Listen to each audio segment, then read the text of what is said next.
Hi, hello everyone. Once again, welcome to our channel Get Set Learn. So, today we are going to see MCQs on our previously learned lesson Animals. This is one of the important question series for our CTET syllabus. So let's get started. Now question number 1, which of the following groups of animals has excellent sight and can see things 4 times more than humans? खालीलपैकी कोणत्या प्राण्यांचा समूह यांना उत्कृष्ट अशी दृष्टी आहे आणि माणसांपेक्षा ह्युमन बीइंग्सपेक्षा ते 4 टाइम्स 4 पट जास्त असं गोष्टी पाहू शकतात.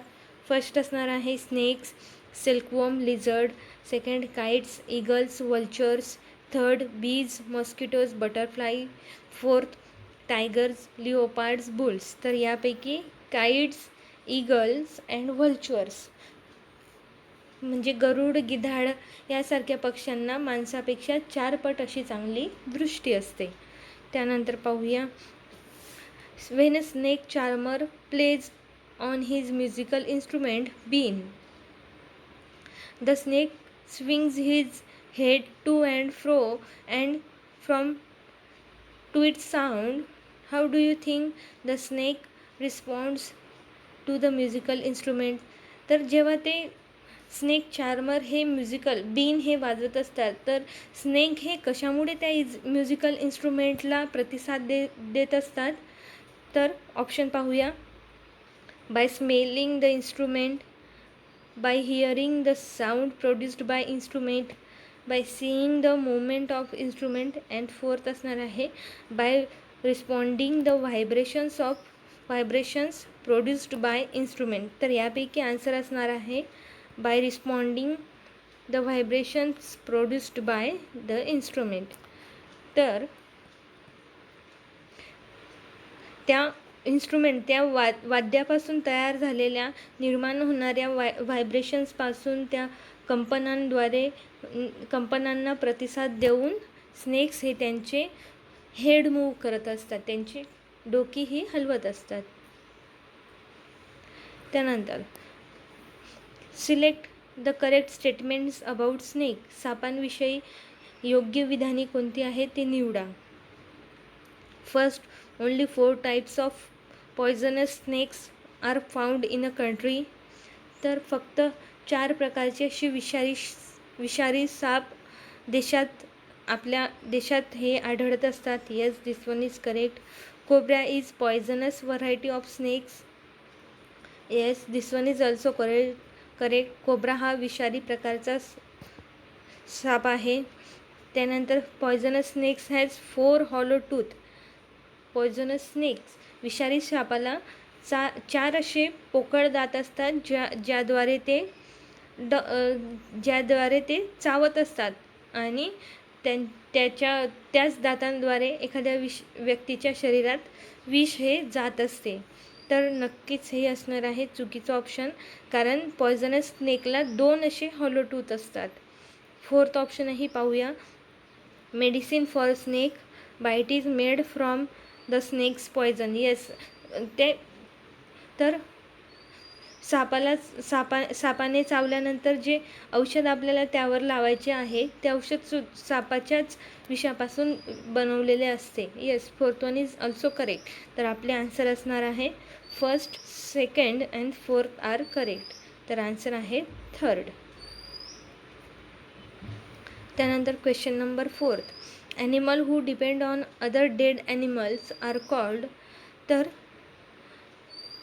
ॲनिमल्स असे प्राणी जे इतर मृत अशा प्राण्यांवर अवलंबून असतात, त्या प्राण्यांना आपण म्हणणार आहोत डिकम्पोजर. तर पॅरासाईट हे एक जिवंत असलेले अशा याच्यावर अवलंबून असतात, त्यांना आपण परजीवी म्हणतो.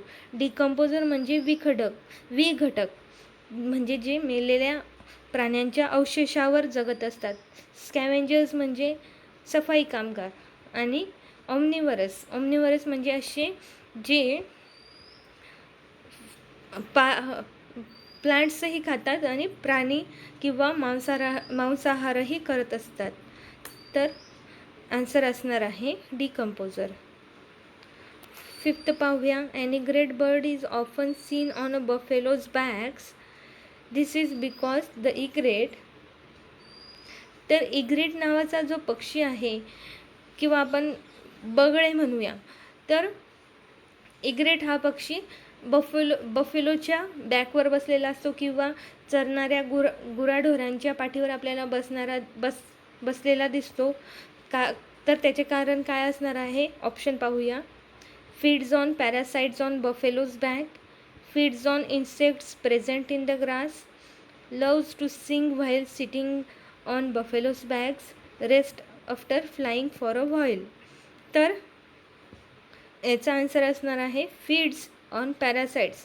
तर बफेलोच्या किंवा चरणाऱ्या गुराढोरांच्या पाठीवर असलेले जे पॅरासाइट्स असतात, फॉर एक्झाम्पल आपण ढेकून म्हणूया किंवा किडे, बारीक बारीक अशी कीटक असतात, त्यांच्यावर ते खाण्यासाठी ते इग्रेट त्यांच्या बॅकवर बसलेले असतात. Feeds on parasites on buffaloes back. त्यानंतर पाहूया. Which of the following is not a biotic factor. Non biotic factor खालीलपैकी कोणते जैविक घटक नाही आहे? तर जैविक घटक म्हणजे ज्यांची वाढ होत असते, ज्यांची ग्रोथ ही चालू असते, असं आपण ढोबळमानाने मानूया. तर प्लांट्स हे असणार आहे बायोटिक फॅक्टर. दुसरं असणार आहे ॲनिमल्स आणि मायक्रो ऑर्गॅनिझम्स, हे असणार आहे तिघंही बायोटिक फॅक्टर. पण स्टोन ज्याची वाढ होत नाही, ग्रोथ होत नाही, असा हा वातावरणाचा एक जो भाग असणार आहे त्याला आपण म्हणणार non biotic factor. Question number 7. Study the venn diagram given below. तर खाली दिलेली वेन डायग्रॅमवरून आपल्याला फाइंड आउट करायचं आहे की एक्स या ठिकाणी कोणता ॲनिमल येणार आहे. तर असा ॲनिमल, तर पाहूया.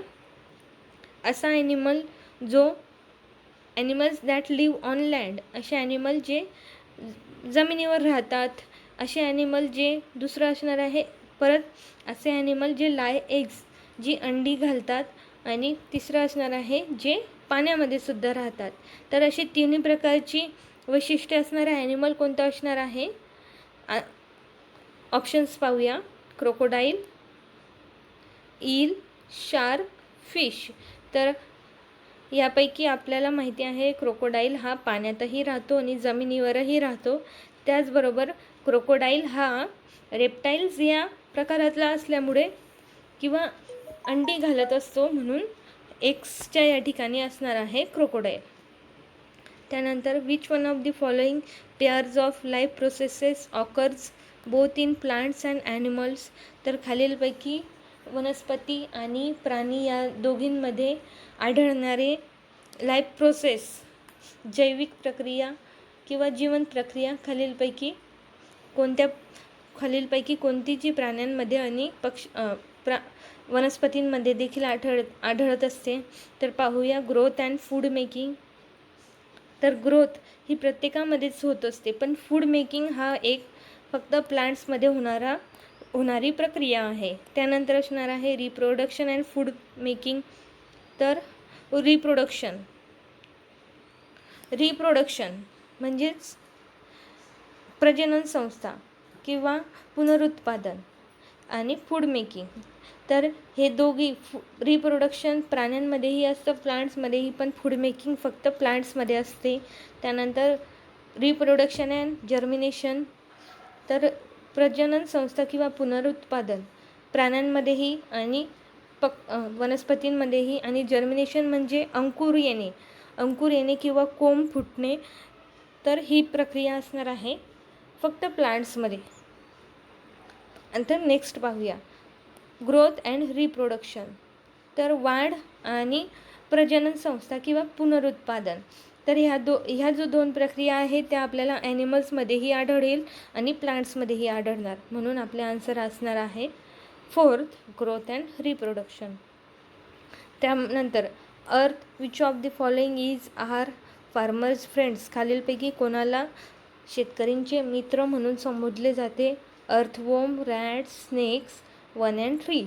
तर यापैकी आन्सर असणार आहे earthworm as well as snake, म्हणून आन्सर असणार आहे 4th 1 and 3. Question number 10. Select the correct statements from the following. First, chimpanzee live in nuclear family. हे असणार आहे चूक, कारण चिंपांजी हे 8 ते 10 ग्रुपच्या मध्ये राहत असतात. जिराफ, त्याचबरोबर सेकंड पाहूया. Giraffe is the tallest mammal on earth. Yes, this one is correct. त्यानंतर rhinoceros is the second largest terrestrial animal from after elephant. तर हत्तीनंतर रायनासॉर्स हा सगळ्यात उंच असा आणि मोठा असा सगळ्यात मोठा असा ॲनिमल असणार आहे. त्यानंतर sloth is nocturnal animal, sleeps around 17 hours in a day. म्हणजेच स्लोथ हा निशाचर असा प्राणी आहे जो 17 ते 18 इतके तास दिवसाला झोपत असतो. Yes, fourth one is also correct.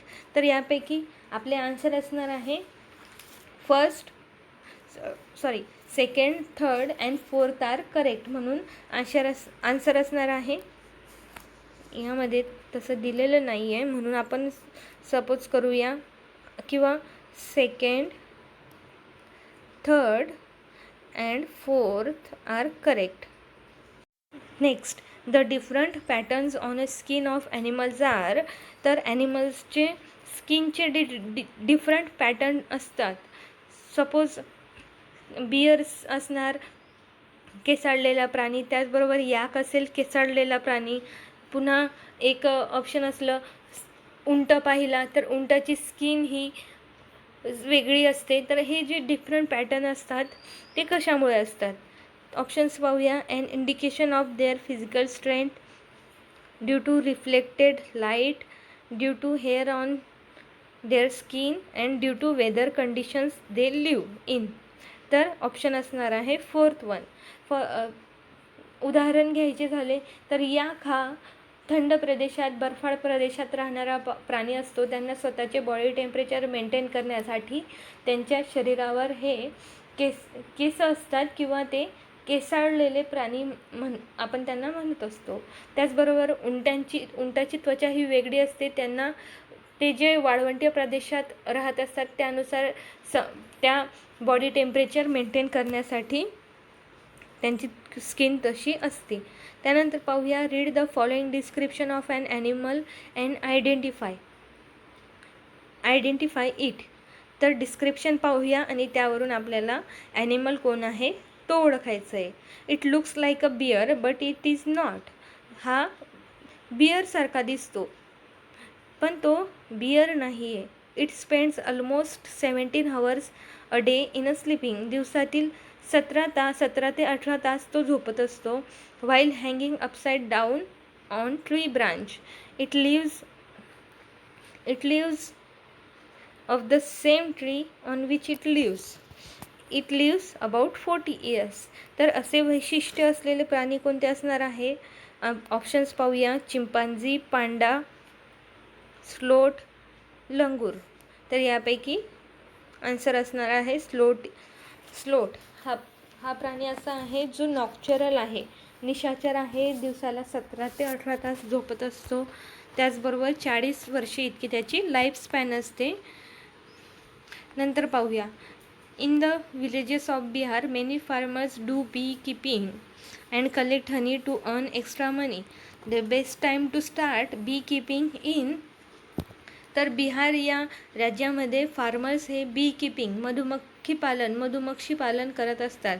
तर मधुमक्षी पालन करताना मधमाशीचे अंडी घालण्याची बेस्ट टाईम कोणता असणार आहे किंवा बी कीपिंग स्टार्ट करण्याची बेस्ट टाईम कोणता असणार आहे तो पाहूया. ऑप्शन फर्स्ट असणार आहे October to December, second July to September, January to March, April to June. तर याचे आन्सर असणार आहे October to December is the right time for bee keeping. नंतर पाहूया. Animals that are awake at night can see objects. जे animals रात्री जागतात किंवा जे ॲनिमल्स हे निशाचर आहेत अशा प्राण्यांना कोणते कलर दिसतात किंवा कसे ऑब्जेक्ट्स दिसतात. ऑप्शन पाहूया. In a red colour only, in all colours, in black and white colours, in green colour only. तर आन्सर असणार आहे in a black and white. जे रात्री जागत असतात त्या प्राण्यांना ब्लॅक अँड व्हाईट अशी दृश्य किंवा अशा वस्तू दिसत असतात. त्यानंतर the study of behaviour of animals are done through. प्राण्यांच्या वर्तनशास्त्राचा अभ्यास कोणत्या शास्त्रात केला जातो? तर इथोलॉजी. ऑप्शन पाहूया. इटिओलॉजी, निओलॉजी, इथोलॉजी, डिमोलॉजी. तर आन्सर असणार आहे इथोलॉजी. इथोलॉजी हा प्राण्यांच्या वर्तनाचा अभ्यास करण्याचे शास्त्र आहे. पुढे पाहूया. Bat is mammal because. Bat म्हणजे वटवाघूळ हे सस्तन प्राणी आहे कारण it flies, it is herbivorous, it gives birth to young one and it is arboreal. तर ऑप्शन असणार आहे it gives birth to young one. Bat हे त्यांच्या मुलाला जन्म देत असते म्हणून त्यांना आपण मॅमल, स्तनधारी सस्तन प्राणी असे म्हणत असतो. Next, select the correct statement about elephant. हत्तींबद्दल असलेले अचूक विधाने निवडा. An elephant herd has mainly female and baby elephants up to 14 to 15 years old. An elephant herd. तर एलिफंट हर्ड हत्तींच्या कळपात प्रामुख्याने मादी असतात आणि त्यामध्ये विशेषतः 14 ते 15 वर्षापर्यंतचे बाळ हत्ती असतात. दुसरा ऑप्शन आहे an elephant herd comprises members of a particular family. हत्तींच्या कळपात विशिष्ट कुटुंबातील सदस्यांचा समावेश असतो. तर हे दोघंही ऑप्शन आपल्याला चुकीचे आहेत. त्यानंतर पाहूया. The oldest female is the leader of the heard. सर्वात वृद्ध किंवा ओल्ड अशी जी फिमेल मादी हत्ती असणार आहे ती त्या कळपाची प्रमुख असणार आहे. And fourth one, an elephant herd may accommodate any number of female elephant and the young ones. तर हत्तींच्या कळप अनेक मादी हत्ती आणि लहान मुलांना सामावून घेतात.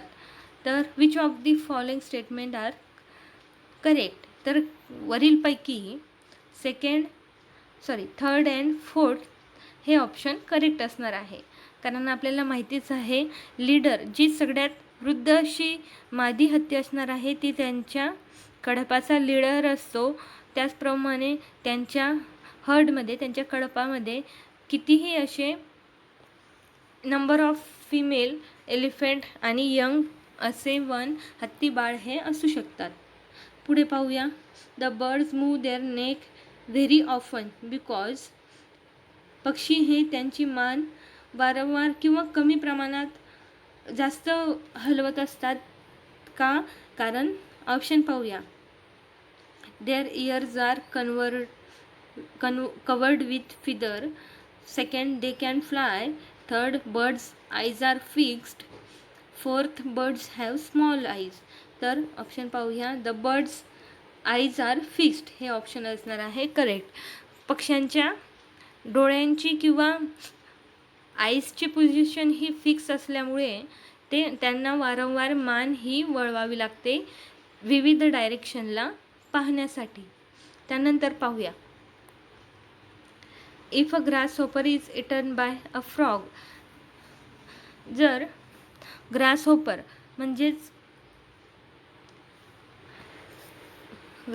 म्हणजेच नाकतोडा आपण त्याला म्हणत असतो. Is eaten by frog.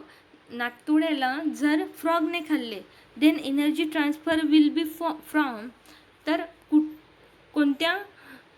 कोणत्या एनर्जी लेवलपासून कोणत्या एनर्जीपर्यंत एनर्जी लेवलला एनर्जी ट्रान्सफर झाली आहे. तर आपल्याला माहिती आहे एनर्जी लेवलला आपण किंवा ऊर्जेची पातळीला विविध नावं दिलेले आहेत. सगळ्या ही असणार आहे एनर्जी पिरॅमिड किंवा आपण यांना म्हणणार फूड पिरॅमिड. तर सगळ्यात खालच्या थराला असणार आहे डिकम्पोजर नाही, प्रोड्युसर. हा असणार आहे एनर्जी पिरॅमिड. यामध्ये असणार आहे सर्वात खाली प्रोड्युसर, त्यानंतर असणार आहे प्रायमरी कन्झ्युमर, त्यानंतर असणार आहे सेकंडरी कन्झ्युमर आणि त्यानंतर असणार आहे टेरिटरी कन्झ्युमर. तर grass hopper it's eaten by frog, तर सर्वात खाली असणार आहे येणार आहे प्लांट्स, त्यानंतर येणार आहे ग्रासहोपर आणि नंतर फ्रॉग. म्हणजे या ठिकाणी प्रायमरी कन्झ्युमर ते सेकंडरी कन्झ्युमर अशी ही एनर्जी ट्रान्सफॉर्म झाली आहे. नंतर पाहूया which one of the following birds can rotate its necks backward to large extent. खालीलपैकी कोणते असे पक्षी आहेत जे त्यांची मान खूप मोठ्या प्रमाणात फिरवू शकतात किंवा जास्त डायरेक्शनने फिरवू शकतात. तर ऑप्शन पाहूया मैना, ऑल, घुबड, ऑल म्हणजे घुबड, क्रो आणि कोयल. तर यापैकी ऑल इज द घुबड ही सर्वात जास्त अशी तिची मान वळवू शकते 360 डिग्रीने. 360 डिग्री एवढी तिची मान वळवू शकते. त्यानंतर घुबड नंतर कुणाचा नंबर येणार आहे? मैना. Next, his book on the origin of species, प्रजातींच्या उत्पत्तीवरील ही book detailed much of his research on natural selection. It becomes a landmark work in a field of evolutionary biology. तर जीवशास्त्र क्षेत्रात असे एक महत्त्वाचे असे बुक आहेत, त्यांचे जे रायटर आहे ते कोण आहेत? तर ऑप्शन पाहूया Albert Einstein, Charles Darwin, John Mendel, Newton. तर यापैकी चार्ल्स डार्विन हे असणार आहे आन्सर. त्यांनी जी बुक लिहिले आहे त्याचे नाव आहे on the origin of species. त्या बुकमार्फत इव्हॉल्युशनरी बायोलॉजी, उत्क्रांती, जीवशास्त्रामधील उत्क्रांतीमध्ये हे बुक महत्त्वाचे असे साधन ठरले आहे. तर ते बुक कोणी लिहिले आहे? Charles Darwin. त्याचसोबत त्यांनी सर्वायवल ऑफ द फिटेस्ट याचे सुद्धा सिद्धांत मांडला आहे. त्यानंतर पाहूया paramecium is a dash dash organism. Paramecium हे कोणते ऑर्गॅनिझम आहे? ऑप्शन पाहूया युनिसेल्युलर, मल्टीसेल्युलर, हर्बिवरस, मॅमल. तर आन्सर असणार आहे युनिसेल्युलर. पॅरामेशियम हे एक युनिसेल्युलर ऑर्गॅनिझम असणार आहे. तर याचबरोबर आपले सेशन इथे थांबवूया विद्यार्थी मित्रांनो. सेशन आवडले असल्यास जरूर लाईक, शेअर अँड सबस्क्राईब करा आणि यासारखीच व्हिडिओ पुढे पाहण्यासाठी बेल आयकॉनला जरूर क्लिक करा. माझ्याशी कनेक्ट करण्यासाठी किंवा काही क्वेरीज विचारण्यासाठी तुम्ही मला माझ्या ईमेल ID ला कनेक्ट करू शकता. त्याचसोबत गेट सेट लर्न या चॅनलवर तुम्ही कमेंट करून आपल्या क्वेरीज मला विचारू शकतात. त्याचबरोबर PDF साठी तुम्ही माझ्या टेलिग्राम चॅनलला देखील सबस्क्राईब करा. Thanks for watching.